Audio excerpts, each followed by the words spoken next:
A six-round draft pick with a chip on his shoulder and a dimple on his chin. You're the greatest of all time. You're the greatest of all time.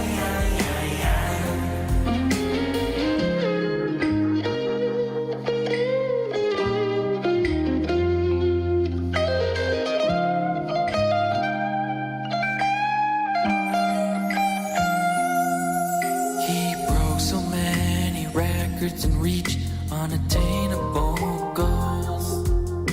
I said he was done 10 years ago when he shoved it down my throat. He played the Jets twice a year and always ripped out their souls. And just like that, he left us all wanting more. He's a certified gold. You're the greatest of all time. You're the greatest of all time. You're the greatest of all. The greatest of all time.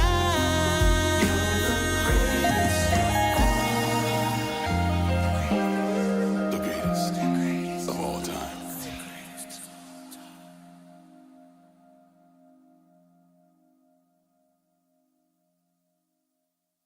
Evan McPherson? The GOAT? He's a kicker! I mean, Tom Brady's bed's still warm. Tom Brady just left. You're the greatest of all time. You're the greatest of all time. He's beautiful in every way. It's out of control. He throws the ball most accurately and won 7 rings. So good at backing. He's meant to our decade teams. A six-round draft pick with a chip on his shoulder and a dimple on his chin. You're the greatest of all time. You're the greatest of all time.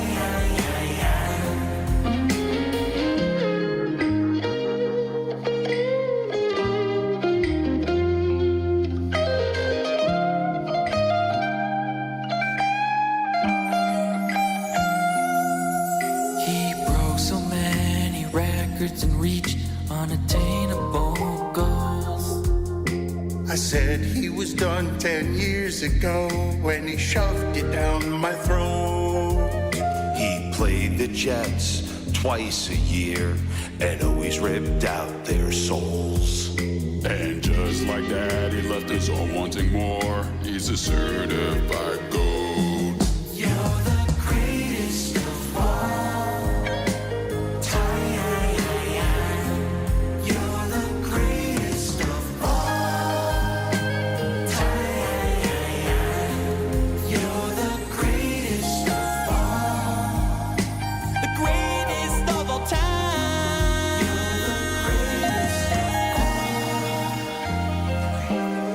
The greatest of all time.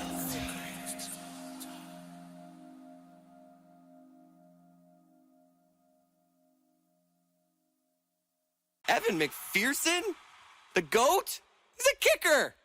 I mean, Tom Brady's bed's still warm. Tom Brady just left. You're the greatest of all time. You're the greatest of all time. He's beautiful in every way. It's out of control. He throws the ball most accurately and won 7 rings. So good at backing. He's meant to our decade teams. A six-round draft pick with a chip on his shoulder and a dimple on his chin.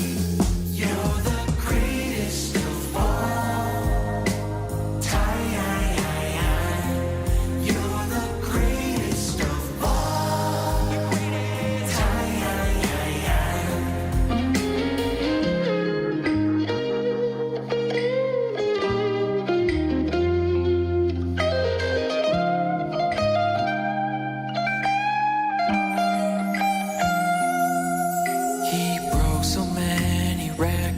reach unattainable goals. I said he was done 10 years ago when he shoved it down my throat.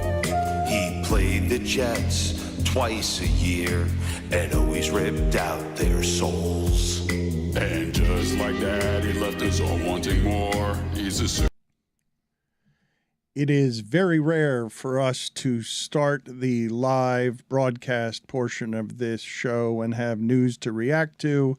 But Tony, you were just telling me I don't have the news in front of me. What just happened on social media? It looks like Lamar Jackson, via his Twitter account, has requested a trade. He's put a little thread together, which I will read right here really quick. A letter to my fans.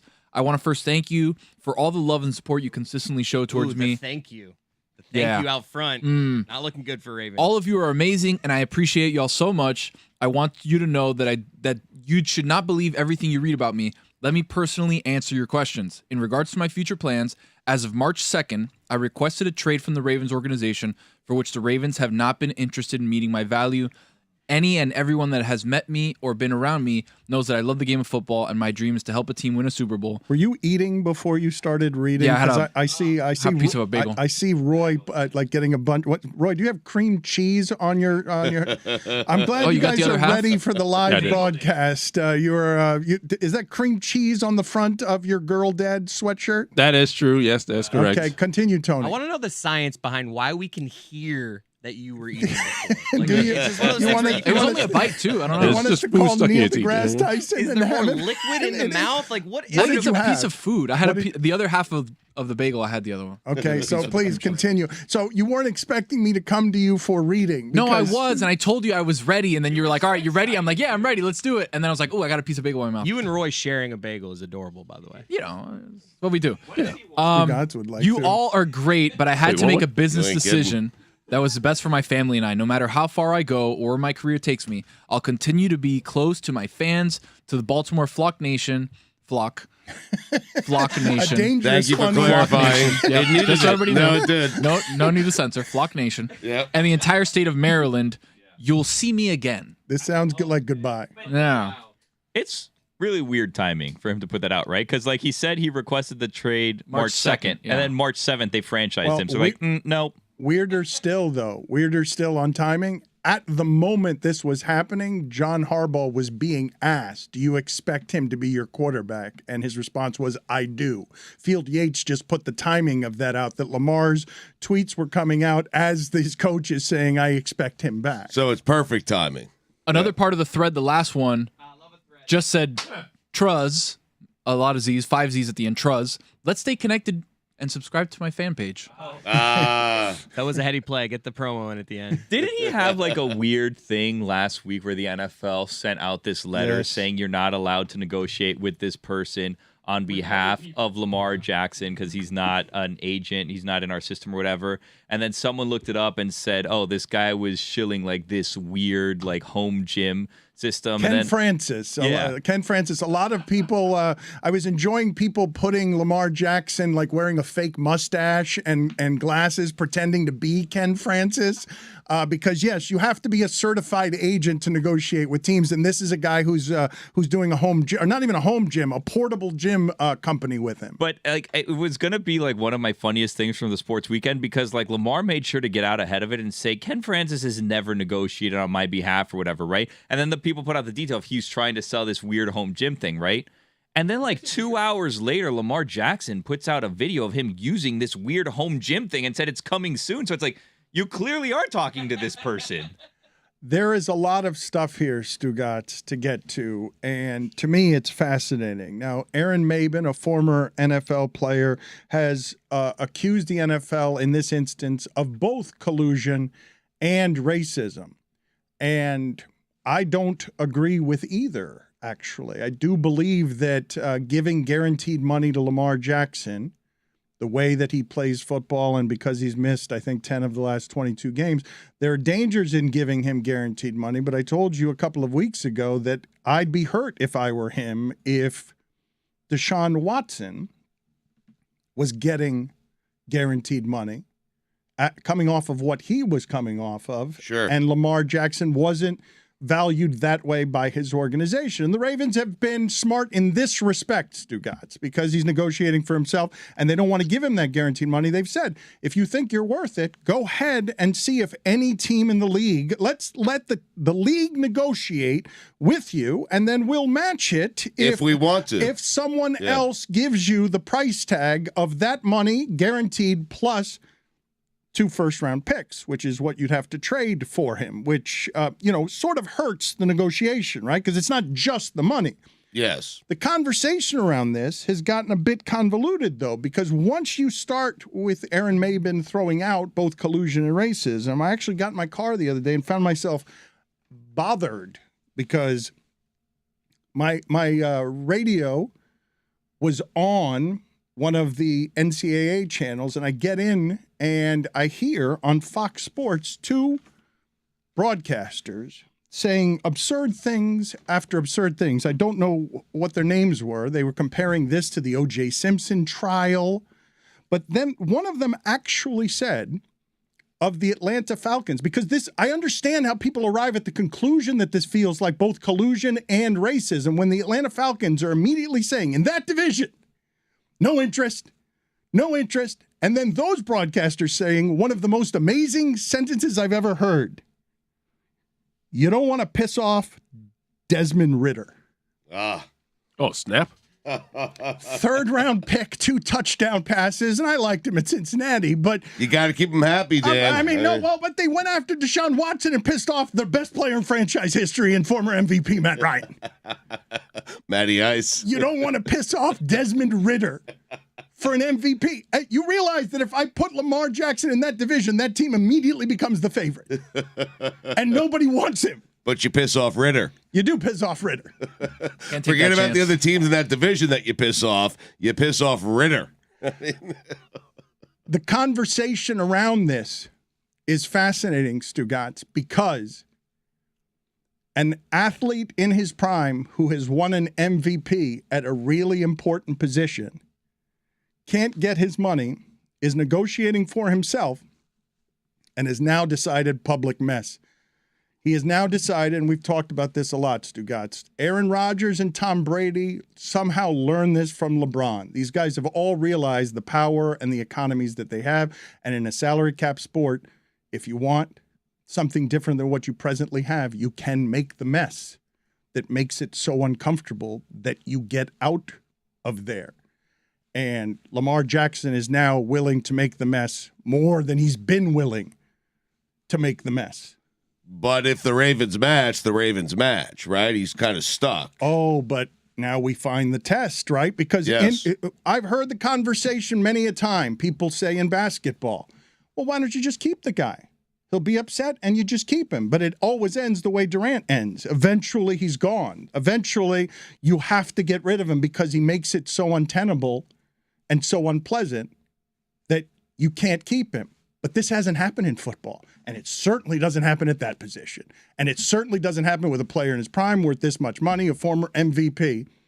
And now you have, because of a player who doesn't have an agent and an organization that is being responsible, Stugotz, because they're like, well, the Deshaun Watson contract is asinine. And Jackson is like, nope, that's the precedent. And the NFLPA is leaning on him. No, make the salary, put it up there in a sport where you can't guarantee the dollars like that. It's crazy in a salary cap sport, Stugotz, that you'd immediately become the favorite if Lamar Jackson signs with your team. And if he gets injured, you're screwed if you give him that much guaranteed money. You become the favorite in the NFC. In the AFC, you become one of a bunch of teams that has a chance of winning a Super Bowl. The interesting part is, can you separate a bad deal that was given to Deshaun Watson, and in Lamar Jackson's case, it seems like he cannot. He cannot get past it. He feels like he's worth more, and I don't blame him for feeling that way. But eventually, because all the owners are upset with the Browns for doing that, eventually I feel like some quarterbacks are going to have to look past that contract, right? It's unrealistic. It was a bad contract. How does this end? Because, it seems like maybe he made a mess too late, right? Because his new team would have to give him a contract that he agrees to, and then they'd have to trade 2 firsts for the Ravens. So why would the Ravens trade him for anything but 2 firsts at this point? Billy, one of the things that's happening here that to me is a bit inescapable is if you look at the first, 12 games of the Ravens season last year, I said this a bunch, they were a handful of points from being undefeated. And then in the last game, and Jay Glazer was on with us and said the sentence, there is honor in playing hurt for your team. And at the end of the season, it looked like, maybe it's not true, Lamar Jackson knows what's happening with his body, but it looks like Lamar Jackson made a business decision to protect his body, perfectly reasonable in that sport, coming up on contract time, to protect his body instead of the Ravens season, when the Ravens, when he was healthy, were exceptional. And so I'd say to you, when you ask, how does this end, Billy? If he wants out of there, I think he's going to get out of there because I don't think he'll play unhappy. Like, I don't think if you can already make an argument on behalf of he torpedoed their last season because you play through that injury according to some. I don't know how hurt he was, and I'm not questioning that. I'm not actually doing that. Some are, I'm not. If the guy he knows his body, and I'm not going to say that he ruined the season at the end when he had an injury and says he couldn't play through it, and others are saying for him that he could have played through it if he wasn't coming up for a contract. But you think this is now a Ravens disrespect thing, meaning if he gets the contract offer he wants and the Ravens match it, you think he still doesn't want to play there? If he gets the contract he wants, but it's with Baltimore. I mean, he's requesting a trade. He's not doing it that way anymore. I know. That's where they were. That's not where they are anymore. We're in the public mess portion of this that quarterbacks are very careful to avoid. Quarterbacks don't want to be the distraction. Quarterbacks don't want the headlines. Coaches don't want the headlines. And now he has thrown lighter fluid on a situation that we've been talking about for 2 months I'm assuming that this is happening now because of the combination of they've gone into the market and can't get what they want, and his feelings are genuinely hurt that his employer isn't valuing him the way he thinks he should be valued. Because you say that's a bad contract with Deshaun Watson, I say that's a bad contract with Deshaun Watson. But that's the standard now. And asking quarterbacks to eat it when they're former MVPs, that's usually not how that works. You got to take care of those players when you're the face and the voice of a franchise. Otherwise, the hurt spills over like this. Well, Dan, they got him help. They got him Nelson Aguilar. I mean, what else does he need? that as soon as they got him, he's like, trade. I want to be traded. This is what you have for me. Not enough. Do you understand why his feelings are hurt, though? I don't think the audience says $150 million, your feelings should be hurt. I understand why his feelings are hurt. Because he wants a lot of money guaranteed? And because he wants it from that employer, the one that he's given his body to. Well, that employer's saying we're not giving it to you unless someone else gives it to you, and then we still have to think about it. That's correct. Yeah. And that's why he's hurt. I know. It's hurtful. It is a hurtful thing if you've given your body to that cause, and now he's James Hardening it. He is making the mess that the basketball players make.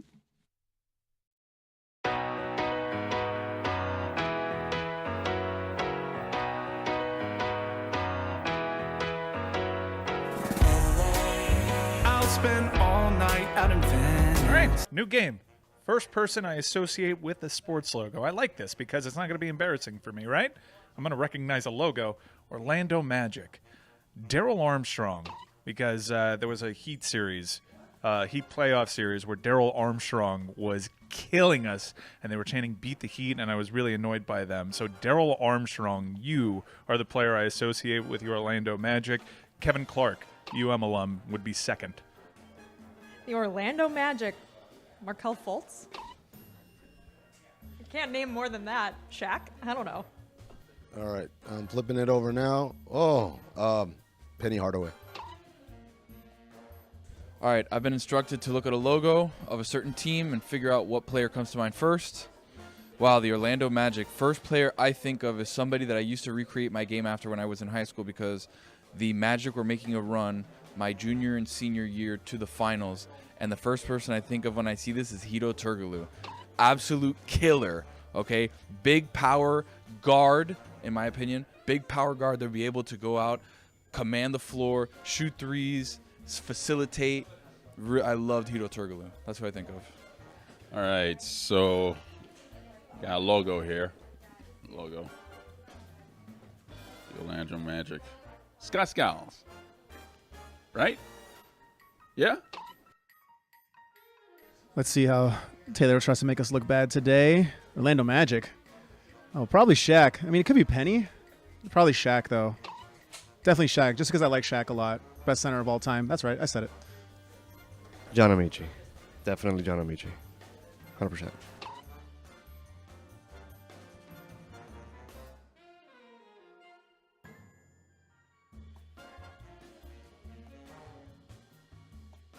All right, new game.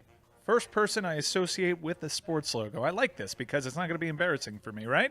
I'm going to recognize a logo. Orlando Magic.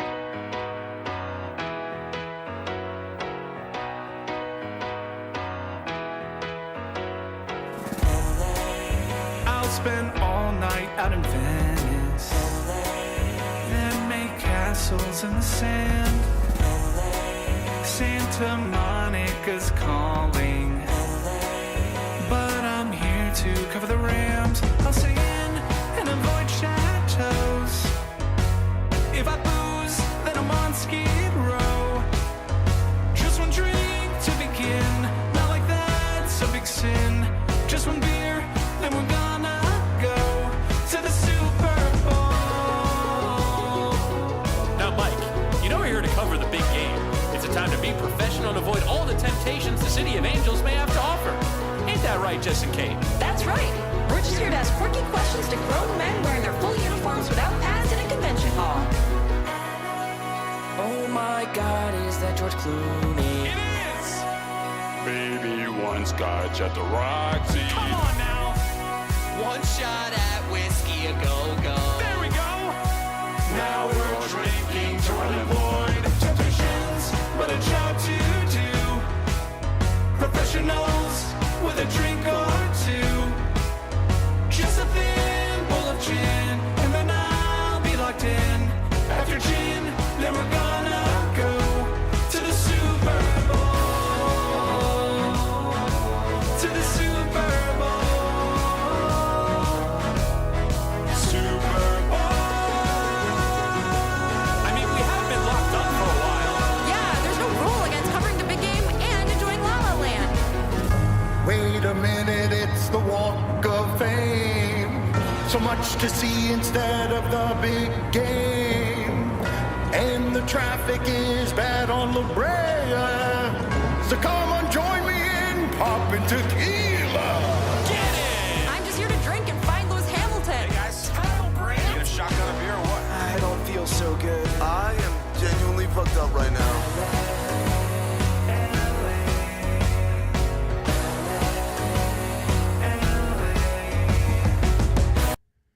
The escalation, Stugotz, of Lamar Jackson asking for a trade says to me, I'm done negotiating over here with Baltimore. I will go on this non-exclusive franchise tag elsewhere and play at that salary, and then I will negotiate my renegotiation there with whoever trades for me. And I've read reports, I don't know how true they are, because I question all reports these days, but the Patriots have been one of the teams linked to Lamar Jackson. They've been awfully quiet. I mean, Belichick, you know what happens when he's quiet, Dan. You know he's sniffing. Yeah. Now, I will ask Chad Finn of the Boston Globe this question, even though I have not prepared him for it, because it's not why he's on here, but we have breaking news. He's on here because we want to talk to him about his latest column, which is headline, not surprising, coming from Boston or WEEI. Latest offensive remark followed by dubious apology does not speak well about the state of Boston sports radio. Why is it always you, Boston? Why is it always you? But we will get to that in just a second. Can you offer us anything in the way of expertise of what you're hearing, Chad, about the idea that a quiet Bill Belichick is sniffing? You've accused him of sniffing? Sniffing around. Sniffing around. Do you have any information on this? Any rumor? Anything that you could provide for us from the newspapers and the information center of Boston that would suggest that the sniffing quiet around Lamar Jackson might mean he can end up a Patriot? Well, as this was going on with Lamar today and all that news is breaking, Belichick was doing his owners meetings thing and didn't exactly give Mac Jones a vote of confidence. He said all players compete for their positions, which means Bailey Zappi may have a shot at this thing. I'm skeptical of that. I really think the Patriots are kicking around, maybe not sniffing, but kicking around. Which is the tires. Well, wait a minute. Which one is a better thing for your team to be doing? Put it on the poll, please, Juju, at Lebatard Show. What is a more serious rumor? A coach is sniffing around or kicking the tires? Which one is more? It's because I feel like you just downgraded ours. Sniffing around, I felt like downgrade. Okay. I'm not sure. I feel like you just diluted sniffing around and made it kicking the tires. Kicking the tires seems like it's an older player. It's like, I'm going to kick the tires on this guy. Maybe still got a little bit of tread left. Fair.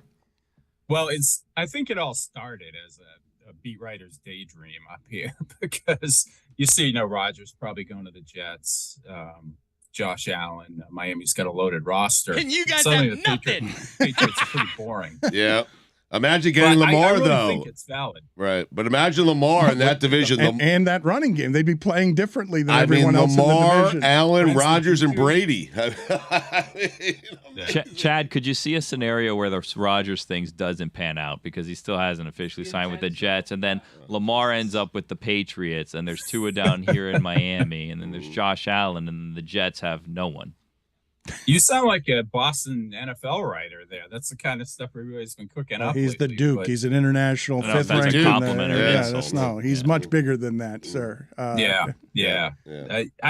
I think obviously it could go off the rails with Rodgers at any moment with that guy, but I have Jets fans friends even here in New England who would much prefer they go after Lamar. So if Lamar ended up with the Patriots somehow and Rodgers didn't end up with the Jets, that would kind of feel like a lot of recent Jets-Patriots history where the Patriots come out on the top in the end.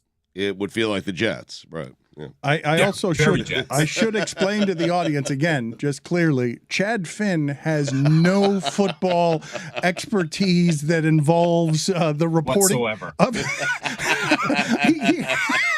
I think he's doing great. He is doing great, but he's not like an informed beat writer covering the team. He writes about other things. He's the editor of a new book, The Boston Globe Story of the Red Sox, More Than a Century of Championships, Challenges, and Characters. But football is not the area of expertise. He's on for another reason. We all wing it. Exactly. You're my guy, Chad.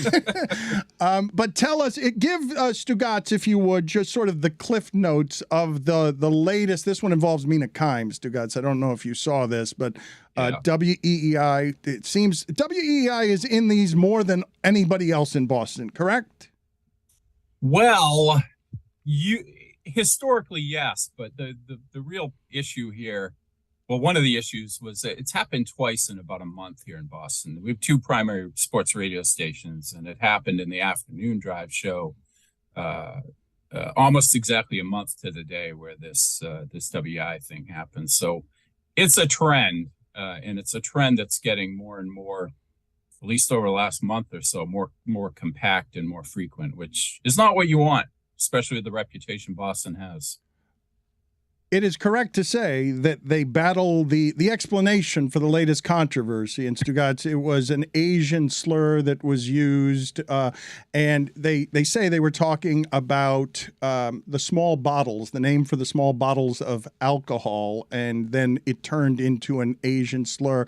And the defense for the racism was didn't mean it that way. It was just sexism. We confused Mina with someone else, and when we used an abbreviated form of the word nipples, the defense was sexism. But what can you take us?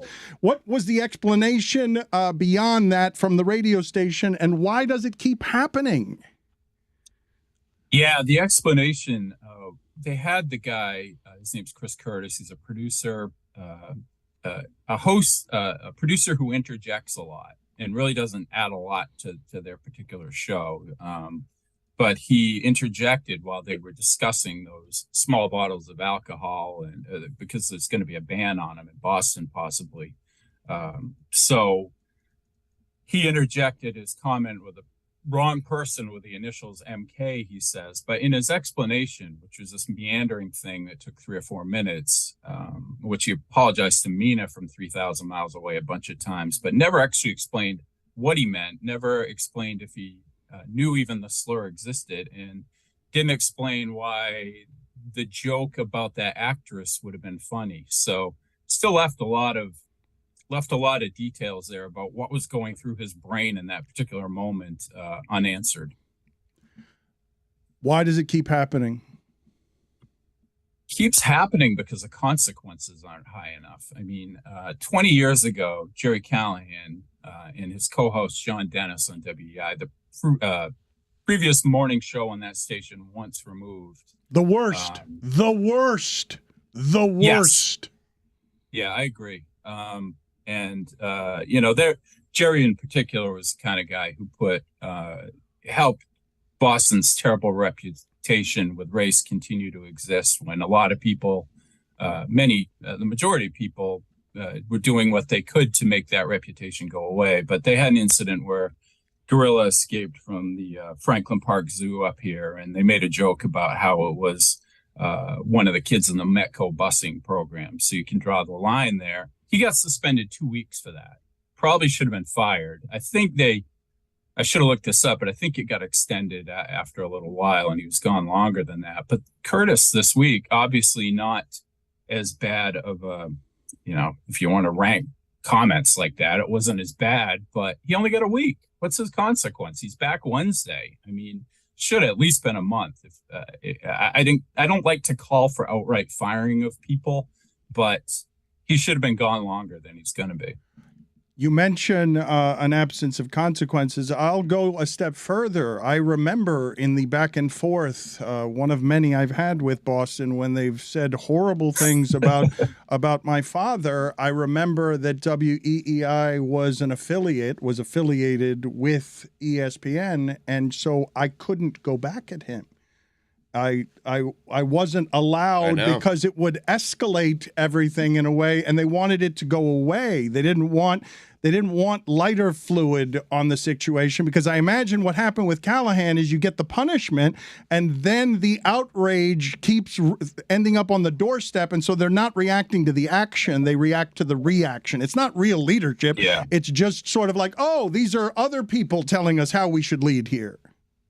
Yeah, well, the other thing, I mean, I struggle with that, going back and forth with them, because they want the reaction. They milk that and get juice from you going back at them and turning into something that they can make into content and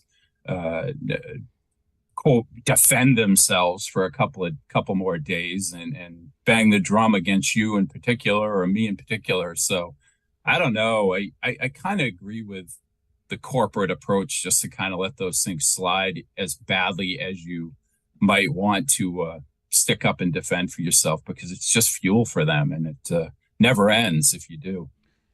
So hiding or not? What cowardice? So you're advocating for cowardice, because if you continue to comment and you don't go hide in the shadows, you're just going to make it worse.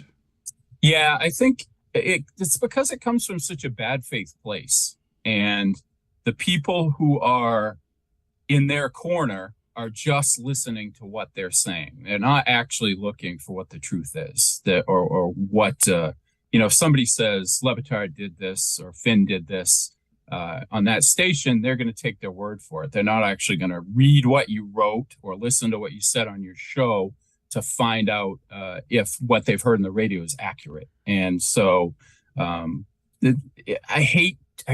know I should, but I hate fighting with people who just make bad faith arguments to make themselves look better and to gain greater magnitude for what they're doing. Chad, another thing that you've written about recently, and I've been reading, Jalen Brown has been talking a lot, Stugotz, and it sounds like he's saying goodbye to Boston, and it sounds like he's saying, I've got great discomfort as a black man in Boston, and it's been difficult for me to find a house. We're going to talk about this with Howard Bryant later in the week. But Not the first Boston athlete to say that, by the way. But Chad, what do you make of what's happening with one of the stars of the Boston Celtics? Yeah, Jalen's such an interesting guy because he's really smart. He's really thoughtful. He's very private. Maybe that's just because of a comfort level in this market. He also has rabbit ears. And I'm not surprised that this came out this week with the New York Times interview and the Ringer story because Jalen still remembers, and he brings it up from time to time, that Celtics fans booed the pick when Danny Ainge took him 3rd overall in 2016 because Celtics fans wanted Chris Dunn, who played at Providence nearby, had a great college career. Jalen wasn't great as one season at Cal. He shot like 29% from 3, but, fans expressed their displeasure in not getting their guy. And Jalen got off to a bad foot, and he doesn't forget anything. Got off on a bad foot, and he doesn't forget anything. And beyond that, he talked about the percentage of fans that are beyond irrational and kind of vicious and personal. Now, I don't know if I don't think that's strictly a Boston thing. I think he would get that in any market he played in to some degree, where fans insult your personality or your social initiatives or those sorts of things. But all he knows for an NBA city is Boston, and that has happened to him here. But Malcolm Brogdon's always telling these guys, you don't know how good you have it here. He's played in Indiana, Milwaukee, other markets. Another really bright guy, leader in the players union, like Jalen is, and he tells Tatum and Brown, you guys have a great situation here. So Celtics fans are hoping, Jalen listens to him, or that the Celtics can offer him a max contract, super max contract, and give him more money than anybody else can. But you're not like me, where you're reading these comments, the timing of them, the decision to make all of this public, and feeling that it's not a leverage thing, that he's sort of saying, it's not great here. Like to say that publicly is not going to make it any better there. Yeah, I think it's a combination of things. I mean, obviously there are complications of being a black athlete in Boston, a black man in Boston, because of the history. Bill Russell's time here is well documented. D. Brown, when he got here in 1990 and got slammed down in Wellesley, it was Wellesley or Brookline, got slammed down by cops who thought he was a robbery suspect. Things like that have left a permanent stain on Boston. But I think with Jalen, that's a little bit of a part of it. But I think it's also the fact that he's not sure the Celtics have committed to him. He's gotten really ticked off rightfully at trade rumors where Paul George is available, Jimmy Butler is available, Durant this past off season. It's always Jalen's name that comes up as a guy that's going, and that's frustrated him. And I'm not sure he has complete trust in Brad Stevens and the ownership to keep him around and give him what he wants, and which includes total faith in him. So that's a part of it too. And then I also think he probably seems like he wants to be the 1A on a team and believes that he can. And frankly, the way he's played this season, he probably could. He wants Tatum's name to come up once in a while? Is that the problem? Mix him in at least. Right? It's always Marcus Smart or Jalen, and Marcus clearly doesn't have the cachet Jalen does. Chad, thank you for your expertise in all area except, again, the Patriots, where you're no expert at all. Thank you, sir. You wait until Lamar's a Patriot. We'll talk about it. Attaboy, yep. You broke it. Yeah. See you later, sir. Thanks. Evan McPherson? The GOAT? He's a kicker. I mean, Tom Brady's bed's still warm. Tom Brady just left. You're the greatest of all. You're the greatest of all.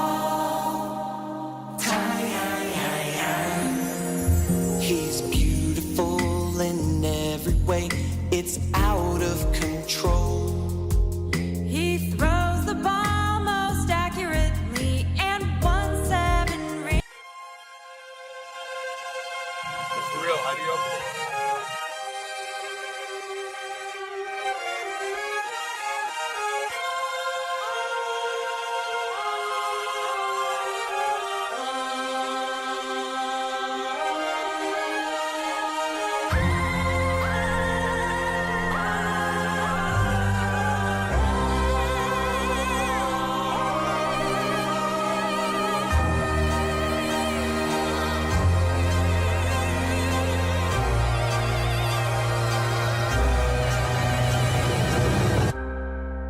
racism, greed, trauma to brain and spine.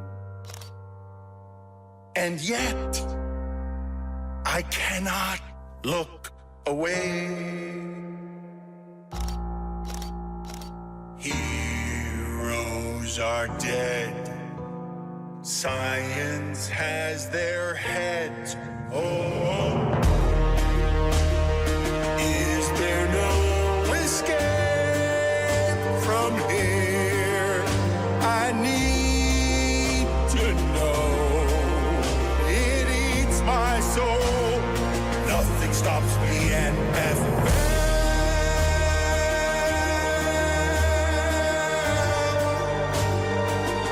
Is this heaven or hell? I can't tell. Schedule a parade during an NFL Sunday, you idiots. It's human cockfighting. CTE prayer circles. They blackballed the black baller. They tried to end racism by stenciling it in the end zone. Billionaire boys using millionaires as toys. It's all immoral, all unethical. Ooh, the witching hour. Nothing stops the NFL.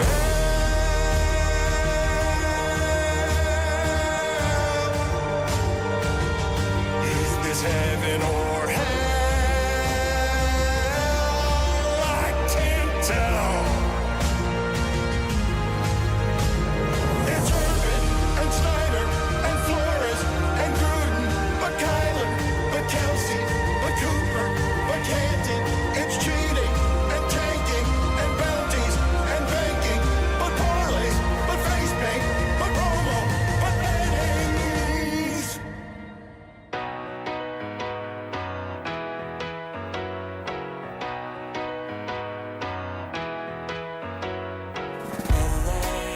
I'll spend all night out in Venice, then make castles in the sand. Santa Monica's calling, but I'm here to cover the Rams. Chad Finn looks like journalism. He does. Why wouldn't you say that to the man's face? I don't know. It feels mean. Why would you? He's hunkered down. It looks like he's in a log cabin. How is that mean? That's Yeah, something he's that he'd probably tired. take pride in. Like, wow, I look like journalism. I don't know. I Like, think you know once what, the more upon that a I say time, it, I don't maybe. like it. Yeah, exactly.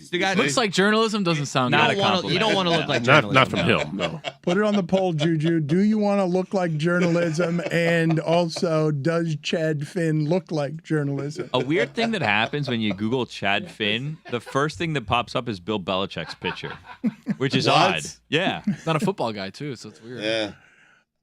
Jim Larrañaga is going to join us here in about 20 minutes. If you're just joining us and you want to grab some audio portions of the show, Dusty May joined us earlier. Can you guys please text FAU? I want, before I get out of here, to get an answer to where his family had him eliminated in their brackets in the tournament, because I forgot to ask him at the end of that. There's no way anyone in the family chose FAU to go to the Final Four. Not even in their wacky bracket. There's no way. I'm going to guess that somebody in the family had to just for you think they would have taken the bracket more seriously than the love of their father or husband? Yes. You do. Okay, that they'd want to get their bracket right and therefore would not pick the 9th seeded FAU Owls, who only lost 3 games this season. That is correct. Yeah. I want to talk to Mike O'Donnell at some point this week MOD. because he's a friend of the show, former basketball player, analyst for CBS. He tweeted out, this wasn't before the season when he tweeted this, because if he did this before the season, this would be impressive. The other night after FAU reached the Final Four, he tweeted, "I've been to an FAU practice. The Owls had one of the most energetic, competitive, detailed, and locked-in practices I've ever seen in my life. Truly not a hot take. This isn't a fluke. FAU deserves this moment." Now, if this was before the season, I'd be like, this guy sees something. If he said it when he walked out of that actual practice. I want to see where Mike O'Donnell had them in his bracket. Right. Because if this practice was so earth-shattering, why'd you have him getting eliminated in the Sweet 16? He's one of the 37 that have like the perfect Final Four. Comes out, here you go, Chris Cody. I just love the idea of back in whenever this was, Mike O'Donnell just having his mind blown by this practice and no one paying attention to it. All you need is one practice, though. You could tell, hey, this team's special. And look at that. He went to dinner that night and told somebody, look out for FAU this year, and they said, you're an idiot. Shout out Mike O'Donnell. You saw this before we all did. Do we know he said it, though? We don't, Stugotz. We do not. But I really want to examine for a moment, because I had the same reaction that you guys did. When ESPN said only 37 people of the 20 million who participated in brackets had the correct Final Four, I had the exact reaction you did, which is if there are no 1 seeds, no 2 seeds, no 3 seeds left, if it's 4s and 5s and 9, I also said 37 sounds high. How? But it's fewer than 2 in a million. A million. Still high. But no, it's not. I mean, not really. But FAU's in the Final Four. Yes. Still insanely high. I don't believe that 37 number. people selected FAU. I mean, I don't believe and that none number. of them are in the coach's family. How many of these were? How many of these were misclicks? Where they were like, you misclicked 7 times? You look back at your bracket and you're like, oh, I clicked FAU? Shit. Put it on the poll, please, Juju, at LeBatardShow. Is ESPN lying about 37 out of 20 million people having the correct Final Four? I mean, if it's 2 out of a million, and how many did it? 36, 37? You're telling me that like 140-something million people signed up for ESPN's bracket? No, you're doing the math wrong. It's 20 million, and 37 got it correct. Well, then it's not 2 out of a million. If 36 out of 20 million did it, the odds are much greater than they're telling us that they are. We're getting bogged down. I think you're doing the math Semantics. wrong. It's not semantics. It's mathematics. It's not mathematics. You said that the odds are that 2 in a million get it right, but 36 people have gotten it right out of 20. 37 have gotten it right as we go deeper and deeper. Oh, for the love of God. What is the math? I don't get it. Billy, welcome back. So I want to play some sound for the people, because the Kyrie Irving experience in Dallas is clearly not working. They lose at Charlotte yesterday. Kyrie Irving went over and had some fans ejected. I've only seen this from the Bovada account, which I believe is not a journalistic account and maybe just making a joke. But the Bovada account is saying that he had them ejected for chanting that the earth is round. Kyrie Irving, before we get to the Kyrie Irving sound, because he reacts to this sound, Luka is telling you he's sad. He sounds sad. He was having so much fun when the ball was always his. And Kyrie's actually playing very well. He is. He's one of the most efficient players in the league, Stugotz, but he's taking some of the usage rate from Luka, and Luka's not happy basketball-wise and otherwise. Listen to how sad Luka sounds. This season hasn't been what we think it was going to be. It's really frustrating. I think you can see it with me on the court. I don't feel it's me. I'm just being out there. I used to have really fun, smiling on court, but it's just been so frustrating for a lot of reasons, not just basketball. What else is going on? I don't talk about my private life. Okay. Just a lot going on. I can relate, man. Just a lot going on. Kyrie's going on. I mean, was that him, like, in the middle of that, realizing, oh no, everyone's gonna think I'm talking about Kyrie, so it's just like, I got a lot of shit. It felt like that was just kind of like, oh no, in the middle of this. Everyone's gonna know that the reason I'm not smiling is Kyrie. I just said, in what isn't my first language, I'm not me out there. I'm not smiling.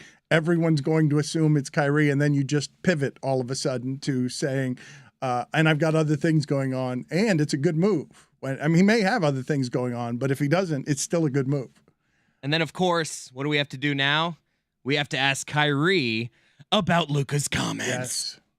I don't want to misquote you here. You said, like, that's the first time you've seen Luka or explain that he's been open or expressive about it.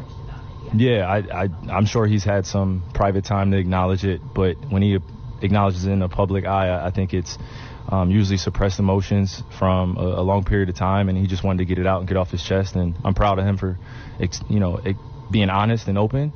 We obviously talked about it in the locker room briefly, but for me, again, I've said throughout my whole entire year, this past year, of just really paying attention to the human element. The wins and losses come and go, but the kind of nitpicking of judgment of what's going on when someone says I'm having human emotions, and then it goes to what's the blame or who's to blame, and then it starts pointing fingers, and that's the aspect that I don't enjoy about this sport at all. Because there's a human element that goes into this where we perform every single day. This is a 24/7 job. I don't think people realize that at times that are not entrenched with us. But I'm grateful that he was honest, but we just got to help him and support him as best we can. And I've been going through personal things myself as well. And we just got to really put our arm around him as a brother and as a human being. And as humanity, we should care too. The wins and losses will come and go, but I just want him to be okay and at peace. So. They're so cute. Why is I hate how confused he is by it. He's like, I just don't like how you guys react to how we play on the court. It's like, yes, we react. Yep. He's just so I don't like the part where you guys get mad when we do shitty. And he has some things going on as well. He's taking a shot at Luka. It's amazing. No, he's not taking a shot at Luka. Listen, when do we stop saying, Kyrie, one of the most talented players we've ever seen in the NBA? All right, got it. But everywhere he goes, Dan, that team loses. Except for when they won the championship. No, they were losers until LeBron decided to come back there. Except when he hit the shot. The biggest shot. The only reason he was in that position to hit that shot was because of LeBron James. Basketball. No, he's not. Yeah. Is there anyone you want talking on your behalf less than Kyrie, by the way? Those comments by themselves. Stugotz. Those.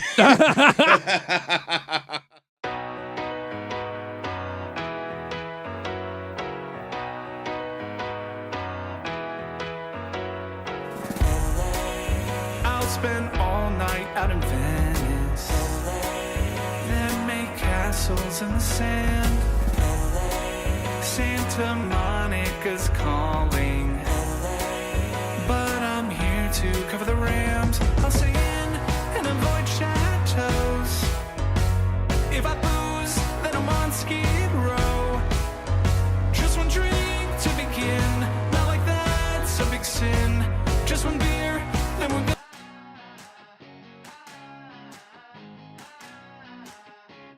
My suitcase is currently in the custody of American Airlines.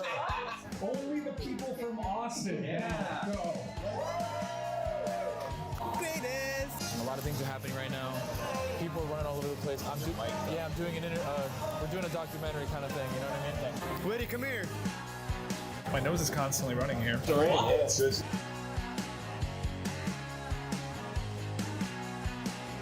We're in the midst of it right now.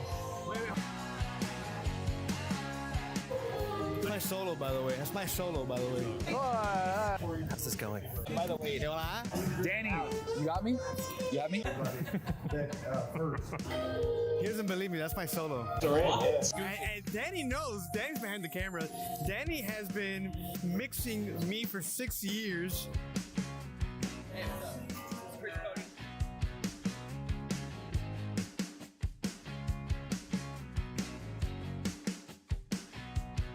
That. The GOAT? Oh, this is our song. This is our song. Our Soulmates at 5 Hour Energy sponsored March Sadness. So what we're doing is trying to figure out what we actually need. He always puts me loud. It's my dog. I just did a Michael Jackson kick there. Yeah. Right there. Put it lower? Yeah, lower. Why? So you can talk into it though. Bend down. Yeah, talk into it like this. So this is his back area right here is mine. They want me to stand right there whenever I want to make it. Yeah, that's my mark, right? What I'm going to do is I'm going to walk back and forth like a stand-up comedian. Barbecue is the best thing I've ever had in my entire life. It's so delicious, I want to bathe in barbecue sauce. I love it! So, as we're talking, I'm just going to kind of talk to myself and do my own show. So we were warned once because of how loud he was going, and they said you have 5 more minutes, and then you got to either get out of here or he has to be quiet.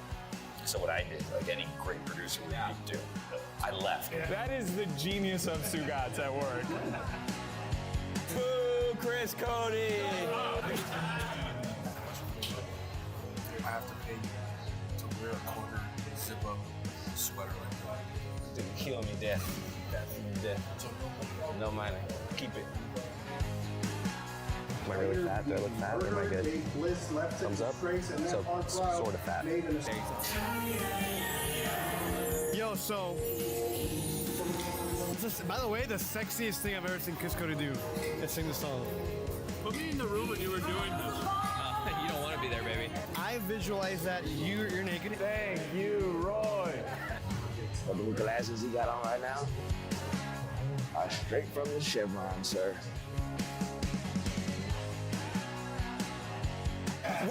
Wait, remember that moment forever. Chris Whittingham, stop looking at the numbers. What's the deal with airplane food, huh? I didn't think that you were gonna share that. I have this mic on that Tony and Lewis put on me, and then I forgot that I had it on, and then we were going to the bathroom, and I realized, oh crap, I'm wearing a microphone. So I go to Tony and Lewis, like, did you guys hear that? And I'm like, you have to ask Danny. And I asked Danny, did you hear me peeing? And he just smiled, and I was like, oh, Danny's watching. That's a phenomenal plan.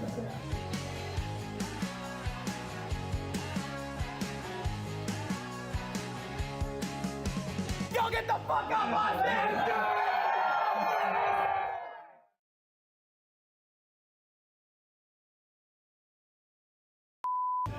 Roy,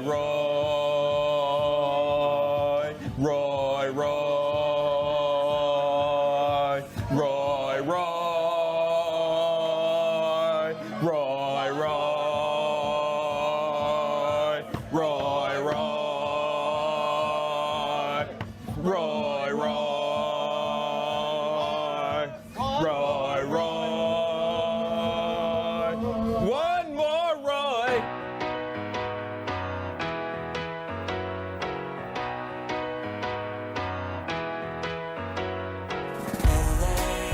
I'll spend all night out in Venice, then make castles in the sand. Santa Monica's calling, but I'm here to cover the Rams. I'll stay in and avoid chateaus. If I booze, then I'm on Skid Row. Just one drink to begin, not like that's a big sin. Just one beer, then we're gonna go to the Super Bowl. Now, Mike, you know we're here to cover the big game. It's a time to be professional and avoid all the temptations the City of Angels may have to offer. Ain't that right, Jess and Kate? That's right. We're just here to ask quirky questions to grown men wearing their full uniforms without pads in a convention hall. Oh my God, is that George Clooney? It is! Maybe one scotch at the Roxy. Come on now! One shot at whiskey, a go-go. There we go!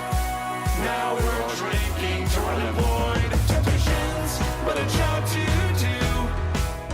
Professionals with a drink or two. Just a thin bowl of gin, and then I'll be locked in. After gin, then we're gonna go to the Super Bowl. To the Super Bowl. Super Bowl. I mean, we have been locked up for a while. Yeah, there's no rule against covering the big game and enjoying La La Land. Wait a minute, it's the Walk of Fame. So much to see instead of the big game.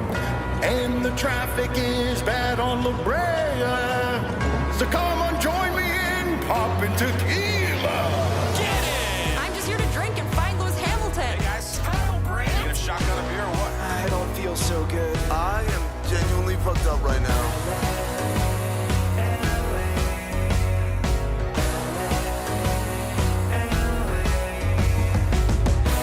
To the Super Bowl. To the Super Bowl. Super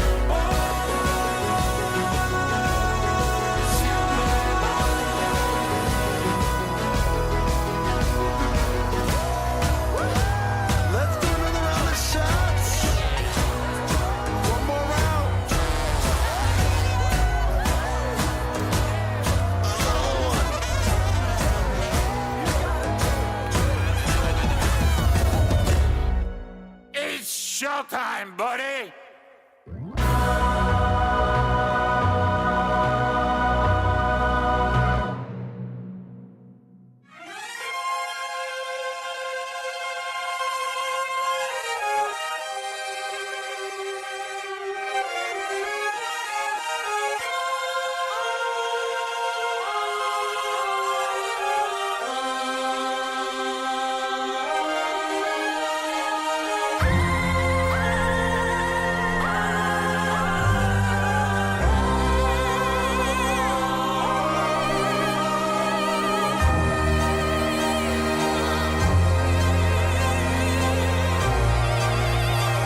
Start. Am I doing it? It is time for Stugotz to share his game notes. What No happened one there? in the media will tell you what happened better than my boy Stu. Chris Cody, who's in charge, because So close. So close to a Chris perfect Cody, game. I don't think he's ever sat in that chair before. All I saw was him play the wrong sound and also say, "Am I starting us here?" What? At least we're not live.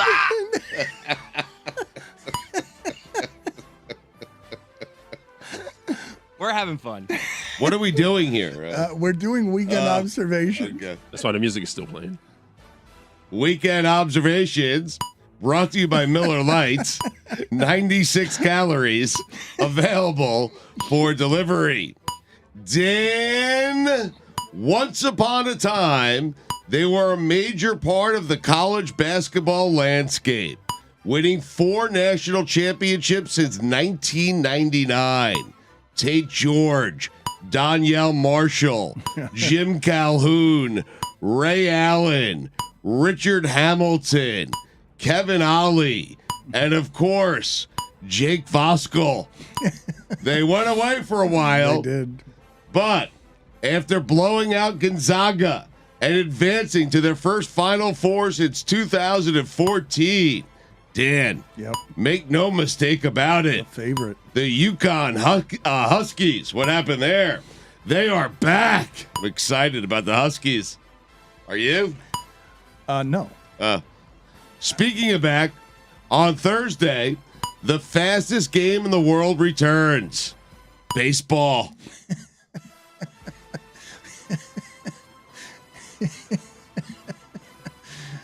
Yes. It's back. Yep. Also, speaking of back, LeBron James. That's right. Just in time. That's right. After seeing the LeBron James of foot specialist and having the fastest recovery, according to him, ever, according to doctors. Yep. Dan, you know what the M in Dusty May stands for? Miracle? March. Oh, yeah. Even better. Come on. Find for me before the end of the show today, please, who his family had in that bracket. Speaking of finding things, has anyone found Mercedes Lewis yet? Find them! The missing piece. Need an answer before we get out of here I today. texted FAUPR. It's the weirdest text I've ever sent. Hey, it's Billy from the Dan LeBatard Show. Weird question. When Coach was on today, we asked when his family eliminated FAU. Any chance he can get us that answer today before the show's over? Is there any reason we don't use phones anymore? Just call them. Call them. Pick up. It's embarrassing. Talk to a human being. It's a busy time. So text them. Yep. Gonzaga. They're not even going to understand that because you didn't say brackets. They're not even going to understand the text. To be honest with you, it was a lot longer, but I'm reading on air, which is always dangerous. So I'm like, let me just get to the point It's so here. tough reading no on one's going to double check me, but double check. Gonzaga. Do it in the tourney. Just trying to make sure everyone is as prepared as I am for opening day on Thursday. Jan Gomes is a Cub. So is Eric Hosmer. This will be fun. Yes. We're going to discover all sorts of baseball players in new uniforms. Adam Sandler won the Mark Twain Prize for American Humor. Did I miss something on Twain? The H in humor is one of the things you missed there. But how about Twain? Did you know he was like a laugh a minute? I mean, put it on the poll, Juju. Was Mark Twain a laugh a minute? It's the best award in comedy, I think. But why? I'm asking. Did I miss something on Twain? Mark Twain did write funny things. Okay, if you say so. American Airlines pilot. I don't know what happened to me there. Reading. Oof. Rough one. American Airlines pilot trying to sell me on a credit card that gives me 50,000 bonus miles with a personal story of his dad getting the card, buying a pack of cigarettes, and getting a free round trip to Hawaii. Pilot, do me a favor. Fly the plane. Heaters. The Big Island. Aviator MasterCard. Yes. Yeah, I don't need my pilot to be a salesperson or a storyteller. He was all in. Don't need your parents' story. Oh, my God. Mark Few. Forget about advancing. Congratulations on surviving. He made it. Justin Turner. Red Sox. How about that? That is amazing. Chicago's O'Hare International Airport. When you land, you are halfway to your destination. Fix it. Dan, I've been on the tarmac longer than I've been in the air. That airport is so giant. It's ridiculous. And it drives over a bridge. Have you seen that? You're like driving down the street and a plane comes over you on a bridge. Place is crazy. You got pilots selling you credit cards.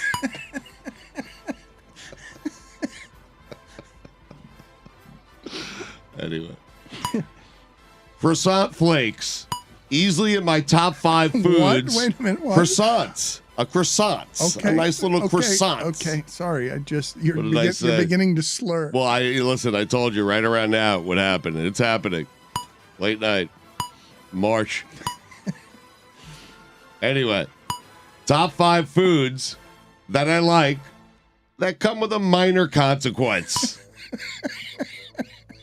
I get what you mean now. The croissant flakes. I get them on the top when you crush them. If it's too flaky, it gets all over your pants, clothes, everywhere. yes. Yeah, but it's delicious. Was it a confusing premise for you? No, because I didn't understand what he said at the beginning. I was like, what are Croissant croissants? is number 5. Yes, of course. Number 4, Cool Ranch Doritos. Bad breath for days.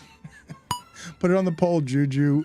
Do Cool Ranch Doritos give you bad breath for days? Also, does Roy have bad breath? No. Number 3, ice cream. There you go, Chris. Shits the entire next day. You're lactose intolerant? Dan, I've told you before, I'll tell you again. It's not ice cream unless I'm shitting the entire next day. Put it on the poll, Juju. Is it not ice cream unless you're pooping the entire next day? Number 2, Cheetos. Orange fingers. And number 1, funnel cake. Get the sugar all over the pants, you know? It's delicious, though. Yeah, powdered donuts also, or beignets are tough there. Yep. Mike Moustakis. Colorado Rocky. Really? Moose. Jarring. It is jarring. Boston Bruins. Just so we're clear, your historic season means nothing if you don't hoist the cup. The Bees. Brandon Belt. Dan. No. Get ready. No. Get ready. No, he's got to be with the Giants. He's a Blue Jay. No. What? No. Trying to get you ready. He's been with the Giants for 400 years. Yeah. Don't know about you, Dan, but I'm not going to rest until Jim Larrañaga gets his much-deserved statue in whatever building the Hurricanes play in. He deserves it, and I'm not going to rest until he gets one. Same way I haven't rested since Dwayne Wade hasn't got one. How about that? No, you said you wouldn't rest if he went to Cleveland in making sure he never got one in Miami.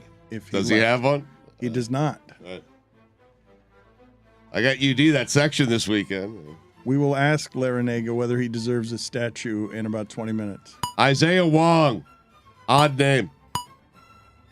Top 5 odd names in sports history. I'm just pointing out odd names. That's all. I don't know what you're doing. You're making faces. You're doing this, that with your hands. I'm just pointing out odd names. Isaiah Wong, number 5. Number 4, Tariq Cohen. Number 3, Anthony Schwartz.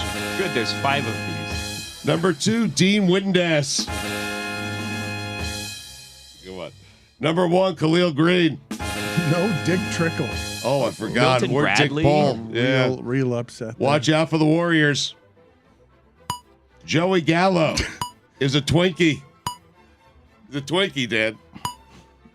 Last week I told you the Panthers signed Adam Thielen. When did Joey Gallo become a Minnesota Twin? Off season, I presume. And this week, I'm telling you, they signed DJ Shark. What did I tell you, Dan? Things are starting to happen in Carolina. Kansas State, Michigan State, one for the ages. I get goosebumps when Bill Raftery starts talking about someone's ticker. Raft. By the way. It's Chark, by the way. He's not an animal. Whatever. If Raft says you have a ticker, you know what you have? A ticker. Dan. I don't even. What does that mean? He talks about people when they have Never heart. mind. He says they have a ticker. I know. I understand. The kiss. Yeah. Dan, you know what Jim Spanarkel is? An unusual name. He is college basketball. He's a lifer. Put it on the poll, Juju. Is Jim Spanarkel college basketball? Ben DiNucci did what Ben DiNucci does. FAU has kind of blown up the experienced guard play theory. They have no experience. Yet here they are 2 games away from a natty. Lefty jumpers just look better. FAU men's basketball is one of the great mysteries in the history of sports. FAU motto, defend paradise. If your definition of paradise is a bunch of gated communities and a cheesecake factory, then I guess FAU is indeed paradise. Going to be interesting to hear how Dusty May explains his way around leaving paradise. Dan, you know what the F in FAU stands for? I do not. Final Four. Did someone inform the 4 kids from Harlem on Kansas State that the Manhattan they were going to wasn't right up the road? It was in Kansas? Something to ponder. They tricked them. Yeah. Kansas State coach Jerome Tang. At least you didn't make it about yourself. Jose Abreu is an Astro. Dan, you know what the J in Jordan Miller stands for? I do not. Jim Nance's tie. If the Canes win the national championship, the rings should have John Ruiz's face on it. Put it on the poll, Juju. If the Canes win the national championship, should the rings have John Ruiz's face on it? A confused nation watching FAU take on the University of Miami a week from today. Very low ratings on that game. For all the marbles, collision course. The Bruins have 119 points. What the hell? Yeah. Speaking of hell, Art Briles. Dan, those are the weekend observations. Evan McPherson? The GOAT? He's a kicker. I mean, Tom Brady's bed's still warm. Tom Brady just left. You're the greatest of all time. You're the greatest of all time. He's beautiful in every way. It's out of control. He throws the ball most accurately and won 7 rings. So good at backing, he's meant to our decade teams. A 6th-round draft pick with a chip on his shoulder and a dimple on his chin. You're the greatest of all time. You're the greatest of all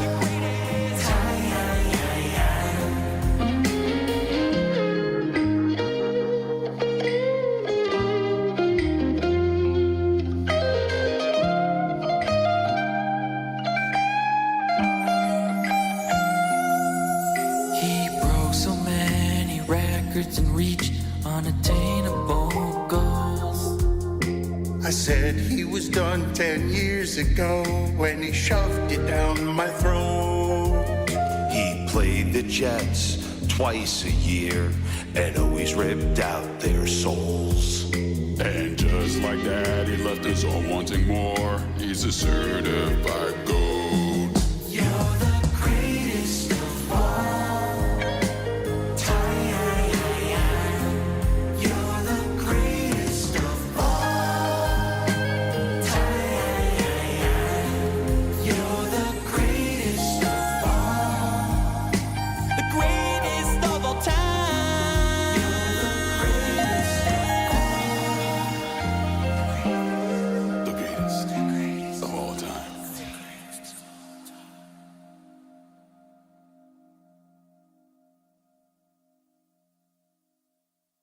Evan McPherson?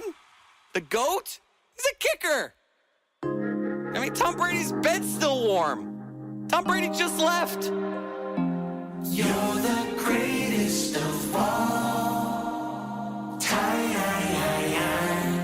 You're the greatest of all time. He's beautiful in every way. 2, 1.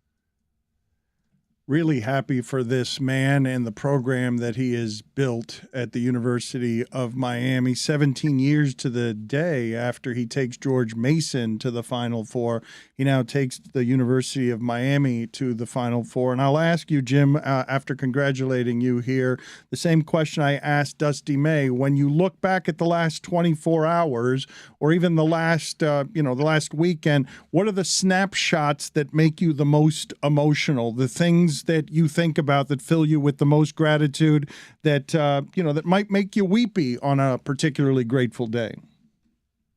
Well, I would say the first thing is watching my team celebrate on the podium with the Midwest Regional Championship trophy. That was awesome for me. And then secondly, turning to the audience, to the crowd, and seeing my wife turn to tears in happiness, hugging with some of our fans. So it's just thrilling to have won the Elite Eight and be in the Final Four. It's exciting for our university, for our athletic department, and all of the people who have supported us throughout my 12 years at Miami. If I make you choose, Coach, what was more impressive? And I make you choose, beating Houston or coming back against Texas? Because that Houston team, you dragged them, and they're great. But what was more impressive to you? You got to pick one. Well, we wouldn't have got to Texas if it wasn't the Houston performance. We played great from start to finish, but nothing compares to a team being down 13 points in the second half, knowing that the Final Four is on the lines, to come back and finish the last 5 or 10 minutes as strongly as we did. And Isaiah Wong, Nigel Pack, Wooga Poplar, especially Jordan Miller, the way he played, in Norshad Omier. That's our starting five, and they hung tough down the stretch and delivered the win. Coach, when you're down 13, I'm interested in this from a coaching perspective. When you're down 13 second half, is there a small part of you that starts to doubt? Well, it's not starting to doubt. It's really about talking to my coaches. Okay, what adjustments do we need to make? If you notice, Norshad Omier picked up his 4th foul early in the second half. So we had to go to a smaller lineup, which we had not done, moving Jordan Miller to the 5. And you never know how that'll turn out. They could have dominated us for the next 3 or 4 minutes while we rested Norshad. Thank goodness those guys really not only hung tough, but they cut the lead from 13 down to 8. And then when Norshad came back, we were able to go from 8 down to 4. And I remember at the timeout when it was 72-68, I asked the players, just look at the clock and see what the score is and realize this is a very close game, games we've been in throughout the season. Let's finish strong. True or false, the Poplar butt dunk changed everything. Yeah, that was very clever on his part. You know, he's a tremendous athlete. He had a great game. He did so many things well. Probably the biggest contribution that Wooga made, maybe beyond the dunk, was guarding Rice. Sir Jabari Rice is such an incredible scorer. And Wooga shut him down in the second half. I'm floored, Jim. I'm floored by his improvement. I don't know who you have had in your career who's improved more from first year to second year, but that guy looked scared at the end of the last season, and you yanked him out of a game, and his improvement has been a marvel to watch. Give me another guy that you say, yeah, I've seen an improvement like that. Yeah, like Isaiah Wong did it. When Isaiah Wong was a freshman, he was 6'2", 160 pounds. Now he's like 6'4", 184, and just very, very strong. But he made a huge leap between freshman and sophomore year. If I tell you before the game, Coach, you're going to go 2 for 8 from 3, and Texas is going to shoot well, and they're going to make 10 threes, you're going to tell me what happened in that game. Yeah, well, we shot 64% in the first half, and we're down 8. That's a real concern because we're very good at attacking the basket. And then once the defense starts to, clog up the lane, then we're good at making threes. We couldn't get a 3 off. Their defense was out there pressuring us way out, full court at the half-court line, denying passes. So we had to attack the rim, and we did a great job of that in both halves. Didn't answer my question, though. 2 for 8. I tell you, before the game, this is how it's going to go. They're going to shoot well and make 10 threes. You're going to go 2 for 8. No, they only made 7.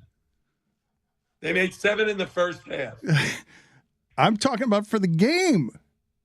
Okay, for the game, they made 10. I understand, but what if I tell you before the game? If he told you before, that would happen. This is how this is going to go. He doesn't like these scenarios. He doesn't like the hypothetical. You give me this hypothetical situation. You don't tell me, how many turnovers there were, who got the rebounds, what did we shoot from the field? Right, you're so who's right. in foul trouble. Yeah, you leave out all the important details. One category, 3-point shooting, and expect me to analyze the whole game. Because 2 for 8. Danny's in the Final Four. I understand, but 2 for 8, like I wouldn't have thought. You guys, one of the things I was saying earlier in the show that I've been so impressed by, you guys have won every way. You won against Drake, and it was full court pressure. You won. You couldn't get inside against Indiana, and you can get inside on most people. They were the ones who ate at the paint and got the free throws. You've made it with shots from the outside, and then you go 2 for 8 and you win. Like every single way you've beaten teams, however they want to play. And that's the way you get to the Final Four. Hey, you don't play great in every game. You don't play great in every half. You don't shoot the ball great. And when we beat Houston, I told the players, this is a 2-point shooting team. They're going to make some threes. And at halftime, they'd already made 7. I said, that's fine. We don't have to worry about that. They're not going to continue because it's not their game. We got to – if a team is a really good running team and you don't get back on defense, you're going to get beat. But if you're really good at converting back to defense and take away their fast breaks, that gives you a much better chance of winning the game. And with these teams that we've been playing, they score much more from 2 than they do from 3. And so we've had to take away the 2-point baskets as well as we could. Coach, I don't want to get too far ahead of ourselves, but if a week from tonight it is Miami and FAU playing for all the marbles, do you think the nation is going to be confused? Hey, this Final Four is anything but conventional. Connecticut, yeah, they've won national championships. San Diego State, FAU, the University of Miami in the Final Four. What is this, football? I thought, Jim, your season was over in the tournament against Duke when Omer went down. Were you concerned? Because were you concerned that your season might be over right there because of how important he is? Yes. We can't really play up to our capability without Norshad's rebounding ability. We're not a great rebounding team, but he helps us stay very competitive on the boards, both offensively and defensively. And when he sprained his ankle, it was going to be up to Sam Johnson, our trainer, to get him well. And Sam and Norshad was in the training room 10 hours a day.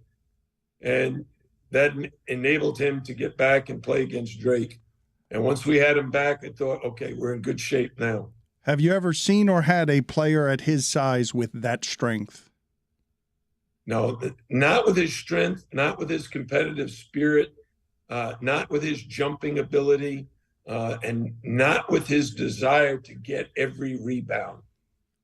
He is one of a kind. Did you think he had fouled out? Well, I certainly didn't think that he fouled. I thought the guy came underneath him And I was happy the officials conferred and got it right, because he went straight up in the air and the guy just came underneath him. You're the only team to have been to the Elite Eight the last 2 years in the country. Explain to me what that means. Well, one of the things we talk about all the time as a player, as a coach, as a program is the mark of your success is in consistency. If you can repeat things time after time. Hey, guys. Yeah, I know you got to go. I have to get off. I know you got to go, Coach. I'll just leave you with this stat real quick. As Busy you go. guy now, Dan. Final four. Over the last 25 seasons from OptaStats, there have been 134,377 instances of a Division I player taking at least 20 total shots, field goals or free throws in a game, NCAA tournament or otherwise. Jordan Miller is the only one to make every single one of those shots. You've called him the most underrated player in the sport. If you did not know that stat, I just wanted to share it with you. Well, thanks very much, guys. And I told you, this guy is a great, great player.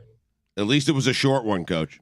Statue. They should build a statue for him. See you later, Jim. I'm on it, Coach. Statue. Thanks, Statue. That's the kind of enthusiasm that will be pouring around Glades Road. Hey, what was that? Thought everyone was going to join it.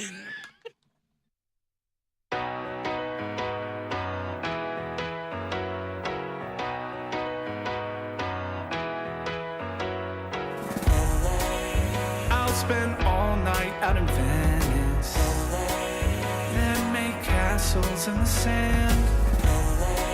Santa Monica's calling, but I'm here to cover the Rams. I'll stay in and avoid chateaus. If I booze, then I'm on Skid Row. Just one drink to begin, not like that's a big sin.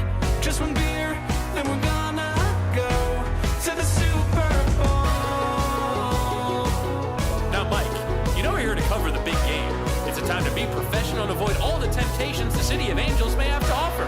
Ain't that right, Justin Kate? That's right.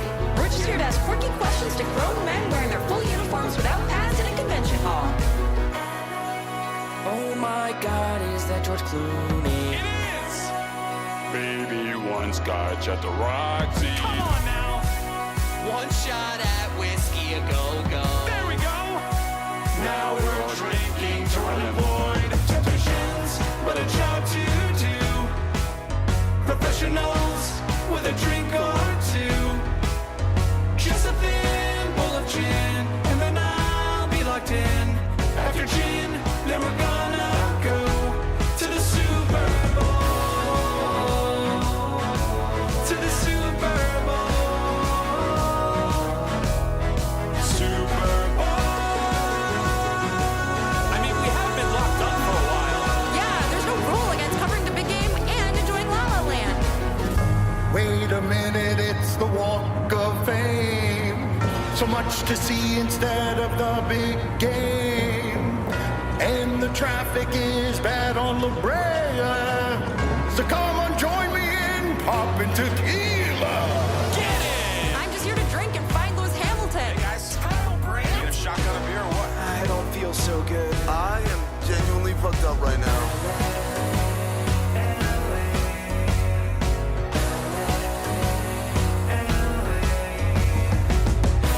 To the Super Bowl. To the Super Bowl. Super Bowl.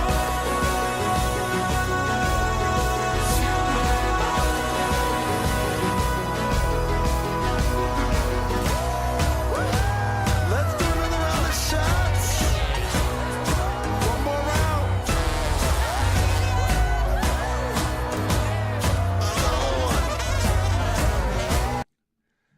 I went down a rabbit hole this weekend, Stugotz, in which I thought of you and also learned that in Austin, Texas, and I think we should do a live remote from there. I certainly think you should do a live remote from there. All right. In Austin, Texas, there is a fraud museum. Oh, wow.